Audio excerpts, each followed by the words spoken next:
夜之后的风雨会是如何呢？目前气象局正在说明，我们马上带你来听。2019年白鹿台风登陆台湾以后，首个在台湾登陆的台风。目前台风的中心已经来到了台东县的山区。我们从雷达回波图上面可以看到，台风眼已经变得比较不清晰了。不过整体来说，台风的结构还是相当的完整。随着这个台风逐渐的通过南部的山区，未来来到台湾西南部的时候，我们要特别提醒，中部跟南部地区的风雨正在逐渐的增强当中。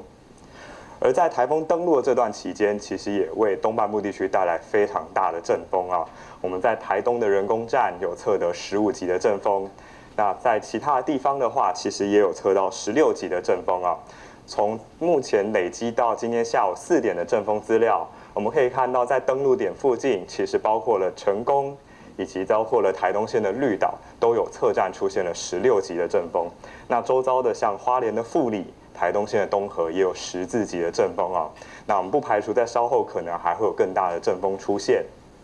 那随着台风逐渐的西进，那在这段时间的话，风向上也有一些改变啊。原本台风是吹着比较偏向东北风的风向，但是随着台风进入南部山区之后，回南风开始影响，在台东站刚刚已经出现了11级的阵风了。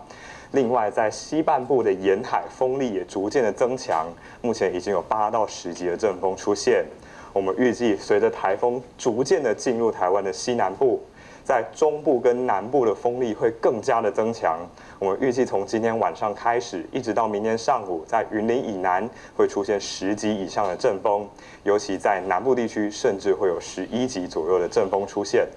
这段时间在台风外围环流影响之下，其实在台湾的其他地方也会有比较强的阵风发生。另外，台风逐渐的进入台湾海峡之后，澎湖跟金门的风雨也会逐渐的增强。而这样子的风势一直到明天还是比较强烈一些，尤其是在南部以及在离岛的部分的话，风力还是比较偏强的。要提醒大家，从现在开始，中部跟南部的风雨是逐渐的在增强当中。除了风势上面，雨势的部分也有逐渐的增强的情形。我们可以看到，在今天晚上到明天清晨，其实降雨的热区还是都在东半部地区哦。因此，我们目前仍然发布豪雨特报，其中在花莲县可能会有超大豪雨发生，那也不排除在台东、宜兰的山区、屏东的山区可能会有局部性的大豪雨出现，那其他的山区也可能会有豪雨发生。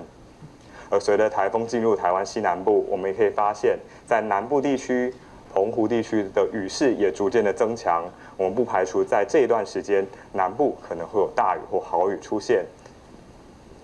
因此，在这一段时间，每个地方的风雨的情形的话，我们帮大家总结一下哦。东半部的话，目前风雨还是持续当中哦，尤其有些地方有大豪雨甚至超大豪雨持续，因此要持续的严加戒备。接下来则是中部、南部跟澎湖地区，入夜之后风雨会明显的增强，而且可能会持续到明天。北部跟金门、马祖的部分，则还是有些间歇的阵风跟间歇的大雨，要提醒大家特别留意。